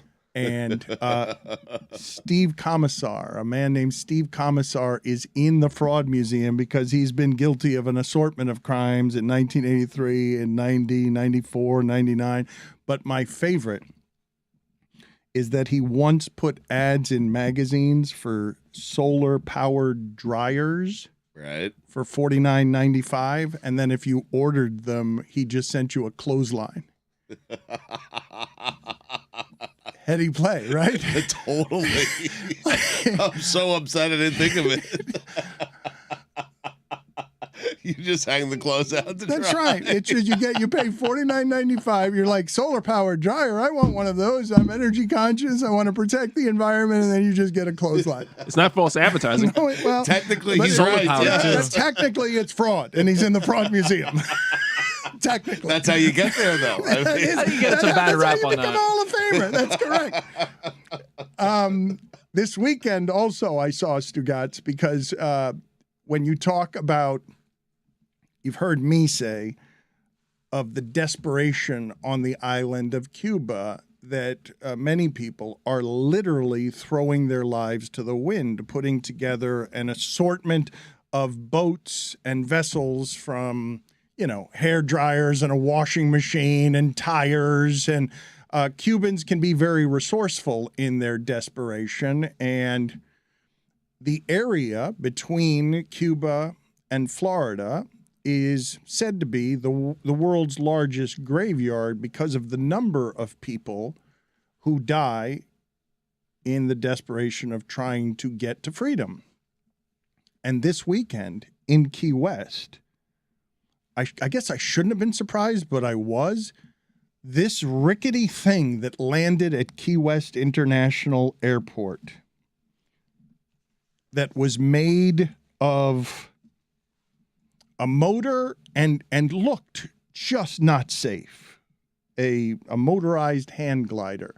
Yeah, this does not look safe. Hold on. I can't imagine the fear of those people coming over on a motorized hand glider that if it doesn't make it the 90 miles, it's not like they have a boat to land in. They're just in the sea. You got to go 90 miles and you land at Key West International Airport. And it's not you can't go there and buy a hand glider. You have to put it together. And Cubans come here, and very often, Stugotz, they're doctors or they're educated, and they have to work here as plumbers and stuff because they are just resourceful. They know how to put stuff together. When I saw that, I was so horrified at the idea. I'm horrified all the time right here outside on the beach because I see people flying at a height in these purchased, made by others, professional gliding machines out of the future. And I'm like, if that person falls from that height into the water, they will die. They will land like it's on concrete. There will not be any give or very much give that protects them. From that height, they will die. I couldn't help but be awed and moved and sad. It speaks to the level of desperation that people are willing to put their lives on the line in order to get out of there and get to here. And in that way, though, like if I just tell the audience what would have to be existing inside of you for you to leave a shore and say, I'm going the right way and I don't know what the winds are going to be and I hope a spark plug doesn't give or something doesn't give here because I'm not going to be able to do very much in the way of fixing if this thing goes down or catches water. And it just seemed super makeshift. I've seen one of those hang gliders. I saw it on social media the other day. A guy was like above the clouds, like 10,000 feet up in an actual hand glider. And he's like, oh, this is pretty cool. Like you see an airplane pass by and he's higher than the airplane. So like these things could be like the new wave of, hey, wait a second, we could take all those pieces to Cuba, they can assemble it and go over easier. Not that it's safer, but those things are like really sound. But you can't go into a sporting goods store in Cuba and purchase one of them. You can't get the papalote, that's the problem. I don't think there's just a Dick's somewhere in the middle of Havana also.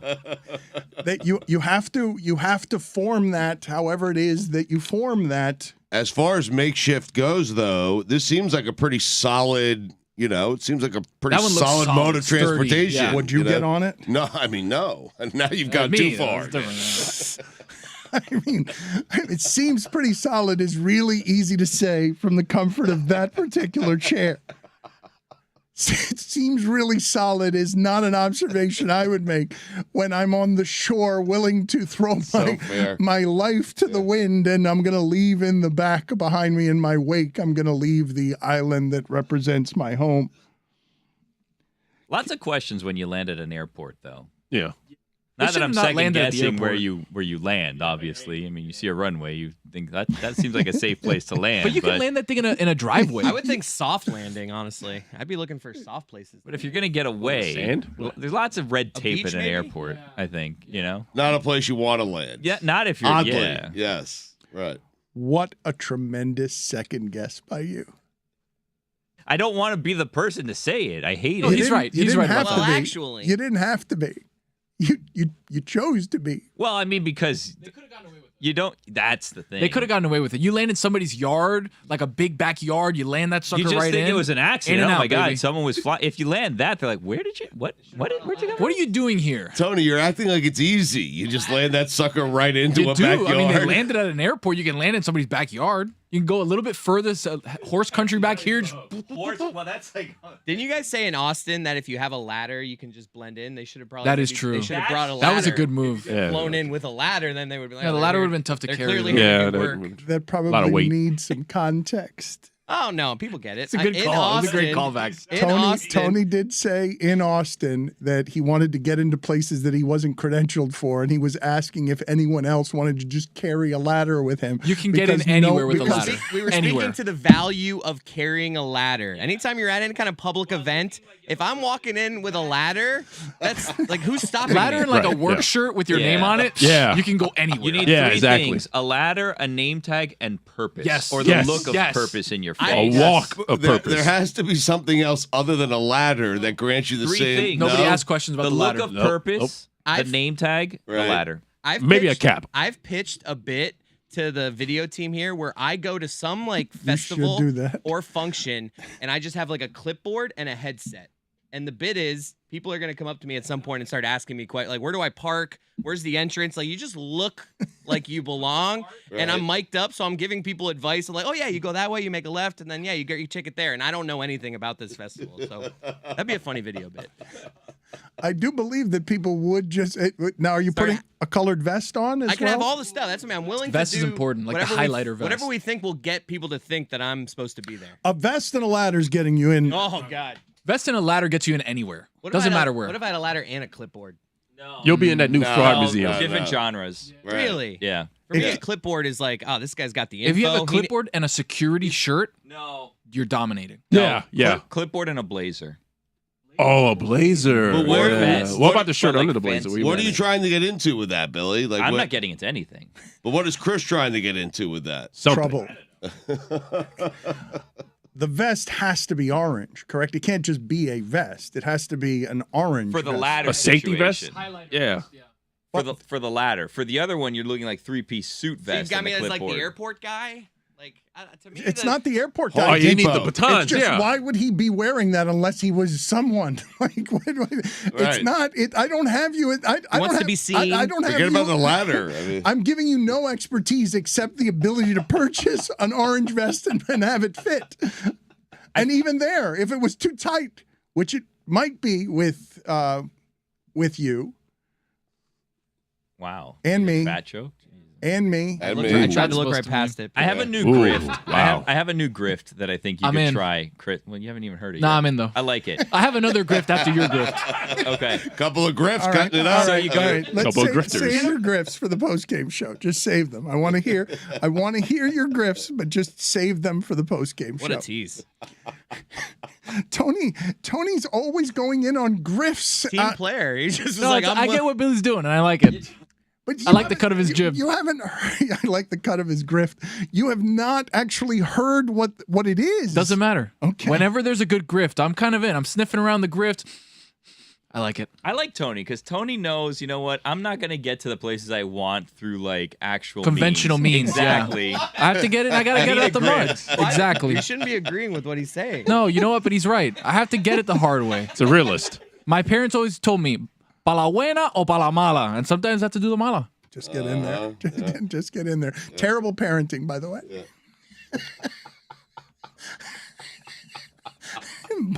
But it explains some things. Tony also has told Billy that they're going into business together, but hasn't. Oh, that's exciting. Billy has not agreed. Or Last time Billy didn't even know what he was talking about. Billy's confused about what. Billy's in. He's in on this one. We're landowners in Tennessee. Not yet, but soon to be. Tennessee. Well, a little bit west of Nashville, about 90 minutes west of Nashville. Right. About 30 acres. Me and Billy going halves on it. Very exciting. Except Billy is not. No, excited. we will. But why? Why not? 30 Cubans, acres? Cubans do like to buy land that sometimes ends up being swampy and questionable. Well, because Tony's like uncle or something bought land in North My Carolina. my wife's grandfather bought it for the 7 raspberries. Yeah, but in like 1920 or something, and now you think that you're just going to do the same and populate a city 90 miles west of Tennessee, somewhere. West of Nashville, big metropolis there. Wait for the grift. That's our third grift. It's coming. Okay, we'll give you the 2 others. Well, there was the inflatable bounce house company. Oh, you forgot about that. Don't talk about that one. Okay, all the He grifts. just did. All the grifts coming up in a second. Incidentally, we won a parlay. We won, and not a small Not a parlay. small one at all, Not a Dano. small. We had Miami. It was just a homer parlay. It had no expertise in it. It was just the Miami basketball team to beat Houston with the men's basketball team with the women's basketball team. Both of them were upsets. I think that was plus 914, which is a monster. Wow. That's a monster. We also hit our Thursday Thunder, brought to you by our friends at DraftKings. Yeah, the one that yours truly put together. Kansas State over Michigan State. Lady Canes over Villanova, and Cleveland over Brooklyn. That was another plus 485 hit. We're on a heater. Thursday Thunder. The grifts, though. If you want grifts, if you want to make money through illegal means, look Stay tuned. Look at how excited Billy is. One of them is legal, though. This is legal. The bounce too. house is legal. Grifting it. This isn't a grift as much as this is a way to get Chris into any event that he wants, and I don't think there's any way that it doesn't work. Wow. All right, that's a tease. What That's a tease. Coming up I'm next. in. A ladder?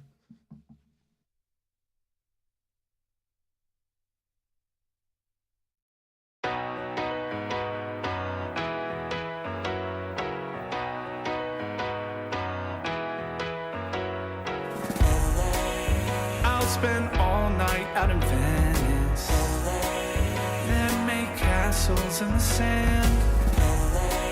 Santa Monica's calling, but I'm here to cover the Rams. I'll stay in and avoid chateaus. If I booze, then I'm on Skid Row. Just one drink to begin, not like that's a big sin. Just one beer, then we're gonna go to the Super Bowl. Now, Mike, you know we're here to cover the big game. It's a time to be professional and avoid all the temptations the City of Angels may have to offer. Ain't that right, Jess and Kate? That's right. We're just here to ask quirky questions to grown men wearing their full uniforms without pads in a convention hall. Oh my God, is that George Clooney? It is! Baby one scotch at the Roxy. Come on now! One shot at whiskey a go-go. There we go! Now we're drinking to avoid temptations, but a job to do. Professionals with a drink or two. Just a thimble of gin, and then I'll be locked in. After gin, then we're gonna go to the Super Bowl. To the Super Bowl. Super Bowl. I mean, we have been locked up for a while. Yeah, there's no rule against covering the big game and enjoying La La Land. Wait a minute, it's the Walk of Fame. So much to see instead of the big game. And the traffic is bad on La Brea. So come on, join me in popping tequila. Get it! I'm just here to drink and find Lewis Hamilton. Hey guys, Brady, you gonna shotgun a beer or what? I don't feel so good. I am genuinely fucked up right now.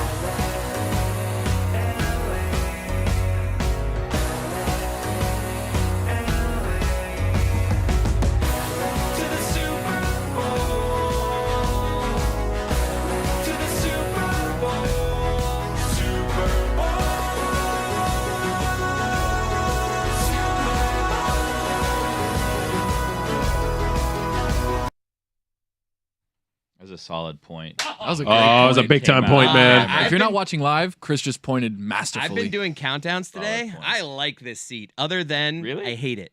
Yeah, I was gonna say that. Because I actually despise it because it's just a lot. When you but played the stat of the day thing instead of weekend obs, it was incredible. the way it works is, see, I know, like, by far my worst mistake of the day becomes like the funniest moment of the day. That's why You can't lose. I always win. Kid can't lose. But Son of a mother. I do. There's pros and cons to this seat. But overall, when Cons. things go well, I like this seat. When they go poorly, don't like it. Right. Interesting. Go figure. Anyway, Makes sense. back to grifts. This isn't a grift. It wasn't. I mean, I think I called it a grift, but it's not a You grift. oversold it? It kind of is. So, like, you were talking about ways to get into anywhere that you want to get into, right? And you have the ladder, and then you had the clipboard. This is specifically for like a community function or a live event. Okay. Right?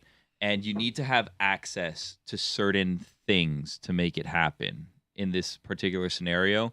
But I don't think that you will ever not be able to do it. Right? So, like, you want to go to like the fair, or you want to go Be there. to like wherever. The What fair. about the Renaissance Festival? The It's Renaissance I don't know Festival why is you would wanna perfectly go to that. fine. Yeah, I'm why? not a big Why? Ren guy, but it's just it's going on. Cosplay? It's Mike topical. Fuentes went. Yeah, it's, Going as that's a a whole knight. nother story. Yeah. Oh, wow. So this is what I think you do. It's a two-person thing, right? 2-person gig? It's a two-person con. There's the one person and then the other person. That's how two-person cons work, right? One person is dressed in a mascot outfit, and the other Of their person choosing? is the handler. Well, official mascots are better, right? Because I feel like if you were to show up at the Renaissance Festival as Billy the Marlin, and I were to show up and say, "Hey, Billy the Marlin's here. Like, where do we go?" You walk right in, because who's gonna think, Wow. "Wow, Billy the Marlin, Sebastian the Ibis, whoever." Bernie. Like, exactly. The obvious thing here is that it would be a clear knockoff, right? It'd be like I was on like Well, if Times Square, like one of those sad, clearly not Elmo. Like this is clearly couldn't be further. The fat Spider-Man? Yeah, like You're like, wait a a second. key to this is well, the Spider-Man's funny. A key to this is it has to be as close to the real thing as possible. So you can be like, "Hey, Mickey Mouse is here," and they'll be like, "Okay, Mickey come right Mouse? in." Like, "Yeah, sure. Like, we'll figure out where Mickey has to go. Go in that way, talk to Phil, whatever," and then they'll tell you where to go. Speaking of Mike Fuentes, and maybe he should come back in here for Nah, this. He's we're got good. some wide range. Nah. He's one weekend he's at the Renaissance Festival, the next weekend he's at Ultra. I mean, this guy's got some range for the life he can live. Right. No, Defend he just yourself. popped in. No, don't let him come on. defend Defend- himself. Let me no, get to no. my grift first, Last and then time we he can was maybe on break the it. air, to my understanding, led to an apology. So you can go. Oh, Okay, whoa, wow. whoa, whoa, whoa, whoa. What's going on? Sorry. So my grift is this. Wow. People respect in parking spots and in parking lots, people respect a cone. A singular cone. If like you have just a random cone in one parking spot, people are not going to park there. Even though you can just kick it out of the way and just park there, right? Here's the thing. Doesn't Dan do that move here at the not to give away his Maybe. grift? Maybe. Dan's parking spot here just has a cone in front of it sometimes. There was an Aston Martin parked in his parking spot one time, and I was trying to figure out if he like upgraded his car. That's just Tuesday. Yeah. That's the Tuesday car. There was a Maserati in there last week. I thought he bought a new car as well. That's Thursday. That's Thursday. So if you take a cone with you and you put it in the trunk of your car, and if you like a certain parking spot at your apartment complex or a Publix or whatever, you just put the cone there, and then you leave, and then when you come back, the cone's still there. I would You just not- always carry a cone with If you. I'm driving through Publix parking lot and I'm about to park, if there's a cone blocking one spot, I'm just gonna go to the next one. Exactly. But it's your cone, and nobody will move that cone. I'm willing to invest in a cone. What if you just spray paint on a parking spot reserved? I feel like people don't respect that as much. No, as a people don't cone. care about that. No. A lot of people look at it and be like, ha, reserve this. Back in. But if you put the cone, I'm going to try it in my apartment complex because I have, they're not like numbered spaces, but you just kind of can park wherever. But if I put a cone there, will the maintenance people move it? Will they be like, oh, maybe Greg put this here, maybe Fred put that there? I don't know. But you got to respect the cone Do when you you see guys it. get a lot of guest spots? Like, do your Roy? You My have a apartment makes me house. pay for it. It's a dangerous game. Like Sad. I have a house, but like I also have like this like for guests to park and stuff. There's like parking lots. Community lot I don't kinda? like the community. What's going on in my neighborhood? Too many people doing things too often. Okay, we need more parking spots. I don't like it. It's just too much. Well, at my apartment complex, the whole first floor is all like guest parking, but you have to pay. But their What? grift is this. So once you get underneath like the covered parking, your service goes away, right? Because it's a huge concrete building, 28 floors or whatever. So you get in, you can't connect to like the pay by phone app. So you have to leave, get up to where you're going to then sign into the pay by phone app. By that time, the guy's already got you a ticket for $45 on your windshield. It's the most incredible grift. Speaking of grifts, that's the grift right there. Apartment complexes that have people that do the meter maid stuff. Get out of here. Yeah, like, absolutely terrible. I want to interview one of these people. Okay, I want to be like, hey, you know your boss. You could just tell your boss that everybody paid their ticket. You don't have to write tickets. You could just hang out in your car, be like, hey, everybody paid on time today. It was great. A beautiful day. Nobody did anything. What are the jobs that make people the most angry? Like tow truck drivers. Tow truck meter drivers. maids. An interview series on those type of professions where we talk to the people that you hate. The people behind the window at the tow truck facility is yeah, that's Special breed. bad. Like liar. He's like, I'm taking this. It's a random callback, but it was a funny scene if you do know what I'm talking about. Bulletproof window for a reason. The meter maid though, get out of here. Get out of here. I'm on to you guys. I'm on to you guys over in Dayland. I know what's happening. I know why the service is bad. I know why you just wait for people to get out of their cars to put the ticket there. $45. You know what I did one time? My brother-in-law came over. He got a ticket because 30 seconds from leaving where the parking lot is to getting to my apartment, he got a ticket. I told him, rip it up. It's fake. It's a fake ticket. It's a fake ticket. It's not a county ticket. It's a guy who sits there and writes tickets. It's a fake ticket. Throw it away. A fake, and nothing's ever happened. How long ago was this? Months ago. This is how I handle 8 months jury ago. duty. That's Christ almighty. Wow. It just never happened. I didn't get it. What letter? You got to prove I got a letter? How? How do you know I got it? What's the penalty for not going to jury duty? Does anybody know? Exactly. I probably don't know how many jury duty situations I got out of because my dad has the same name as I do. So they went to him? They probably went to him. Yeah. Your poor dad's had to go 10 times to jury duty, and you're like, yeah, exactly. Are you guys all doing as terrible as I am in your brackets? Like, I know we're all doing bad. No one had this Final Four, but in terms of like where you rank, Billy in our second chance bracket had FAU in the Final Four, I think. I did. So Hashtag DK are you partner. like in the top of any? Like I'm like No. 79th I'm out of 42,000th. I'm like 79th out of 82 people in one pool I'm in. So it's good. They should give a prize for Like your last XFL place. one. Yeah. We're in the XFL thing with Mike, and anytime Chris Cody joins it, he's automatically last place. I've just joined because it he's twice. horrible at it. I've joined it twice, and I had to eat the KFC double down. chicken Why do you sandwich, which do is that delightful. if you don't watch or like the XFL? You just say no. The bug will get me like because it gives me something to like check in on. It's like something like, oh, I'll play this and now I can check the box scores and see how I'm doing. But I've come in last place every time, so now I'm never playing again.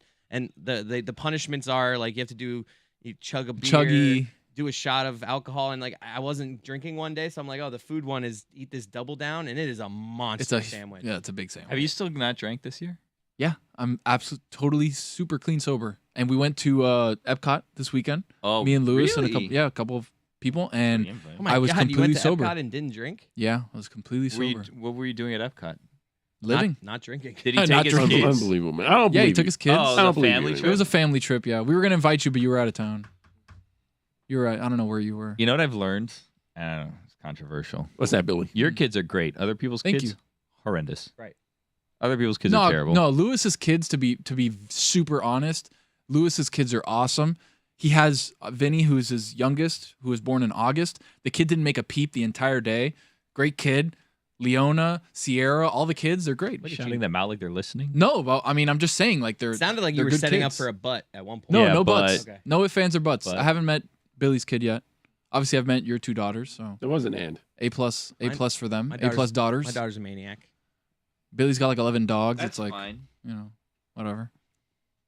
Okay, goodbye. Hey!